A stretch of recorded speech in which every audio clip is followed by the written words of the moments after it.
Le président kenyan William Ruto n'a pas mâché ses mots concernant les récentes élections à Tanzanie et pays voisins de l'Afrique de l'Est.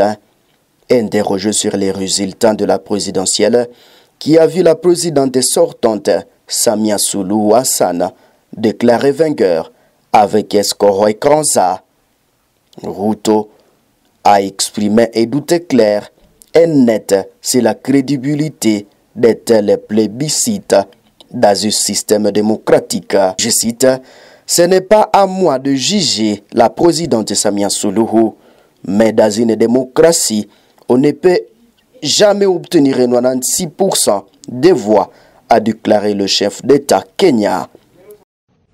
Let's look slightly beyond Kenya to the region around Kenya, and perhaps the reason people are worried about the protests in Kenya is because the picture of democracy in East Africa doesn't look particularly good. We have recent elections in Tanzania, your neighbour, the President, Samia Suluhu Hassan, the winner, declared 97% support. That's like North Korea. Is there still democracy in Tanzania? It's not for me to judge Tanzania. It is... seems a bit fishy, 97%, doesn't it? Well, in a democracy, for example, in Kenya, you can never get 96%. So it's not a democracy anymore then? That is you saying. Every country have a way of them doing their stuff. But I think the primary thing is democracy is the best governance system.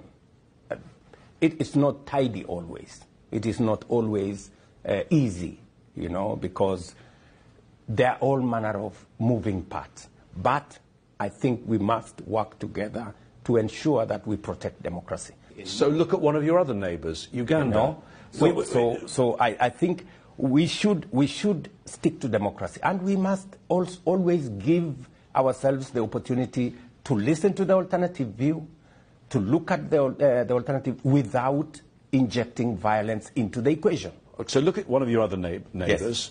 Uganda. Elections coming up very soon. President Museveni has been there for nearly 4 decades. And there were real questions about whether there were free and fair elections last time. His opponent, Bobby Wine, was under effective house arrest. How worried are you about those elections and whether they're going to be free and fair? Because this affects the climate of the whole region, does it not? I attended President Museveni's swearing in last election, and I think he got 57% of the vote. He didn't get 90. So I think there is room for us to work on democracy is work in progress, and I think it spans different, different stages. There are countries like Kenya that are way ahead. There are others that are catching up. There are others that are still not yet started, and we see it changing everywhere. We see, for example, in the West, people moving more right, others moving in the left, and everything in between. So there is a dynamic globally that is changing, and society is responding to different characters. Who expected, for example, that we would have the kind of situation we had in the U.S. in the previous election? Nobody expected that Congress would be attacked, that Capitol Hill would be attacked. That looked like far-fetched. Today, that's the world we live in. I mean, there is all manner of issues coming up. And we need to, as leaders, we need to balance, we need to look at it and see how we can... I want to raise some more of those issues on the African continent, moving to the Democratic Republic of Congo. You mentioned... Remettant ici à question la sincérité du processus électoral en Tanzanie, chers internautes, les faits, une élection controversée à Tanzanie, les propos de William Ruto font écho aux nombreuses préoccupations soulevées par les communautés internationales et l'opposition tanzanienne suite au scrutin qui s'est déroulé le 29 octobre 2025. Résultat officiel, la présidente Samia Suluhu Hassan a été réélue avec un score de 97,66% des voix. L'absence d'opposition, les principaux partis et candidats d'opposition ont été emprisonnés, empêchés de se présenter ou disqualifiés avant le jour du vote, laissant la voie libre à la présidente. L'élection a été marquée par de graves violences et une répression des manifestations. L'opposition parle de centaines de morts, ce que le gouvernement tanzanien nie, alors que l'accès à Internet a été coupé ou fortement restreint pendant le scrutin, rendant difficile la communication et la surveillance des élections. Des observateurs internationaux estiment que cette élection était une parodie de démocratie et reflète le durcissement autoritaire à Tanzanie. L'ONU a même réclamé une enquête impartiale sur l'usage excessif des forces. Le système est contesté.